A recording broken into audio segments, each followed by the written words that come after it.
Dito sa Recto. Apo, sir. Kagaya nito. Ito, gumagawa siya ng police clearance.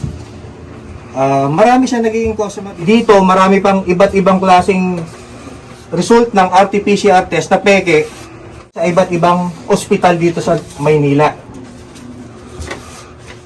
Sinong madalas mga customer mo dito? Ano po sir? Mga p-shirt po. Mga p-shirt po, mga...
So para dun sa ibang gumagawa pa rin ng ganitong kalokohan na ayaw pa rin huminto, binabalaan ko na kayo, pag kayo nahuli namin, pasensyahan tayo.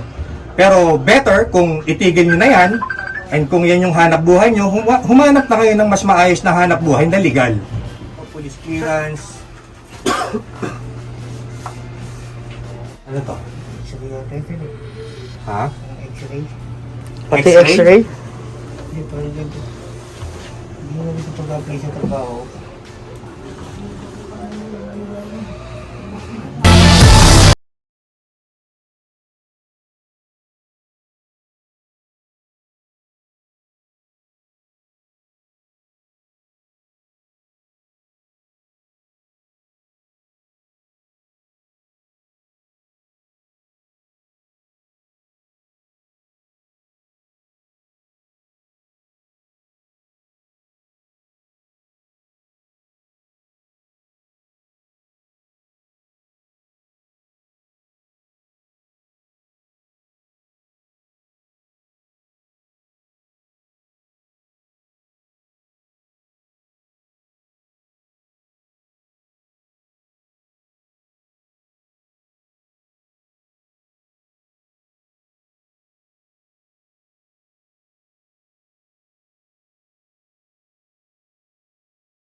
Tingnan kampanya niyo, sir, laban sa peke. Kamusta po ba, sir, ang peace and order dito sa area of responsibility sa Santa Cruz, Manila, sir?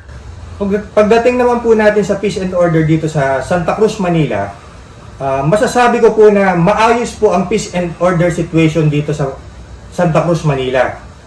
Bakit ho? Kasi ho, sinusunod ho namin yung mga direktiba ng ating regional director, si Brigadier General Jonel Estomo, at yung direktiba, programa ng ating district director, si Brigadier General Andre Dizon, na dapat ang kapulisan natin palaging nasa kalsada, palagi ho nakikita ng mga tao. Sa panahon ho na sa umaga, kapag gising ho yung mga tao, gising din ho yung mga pulis natin.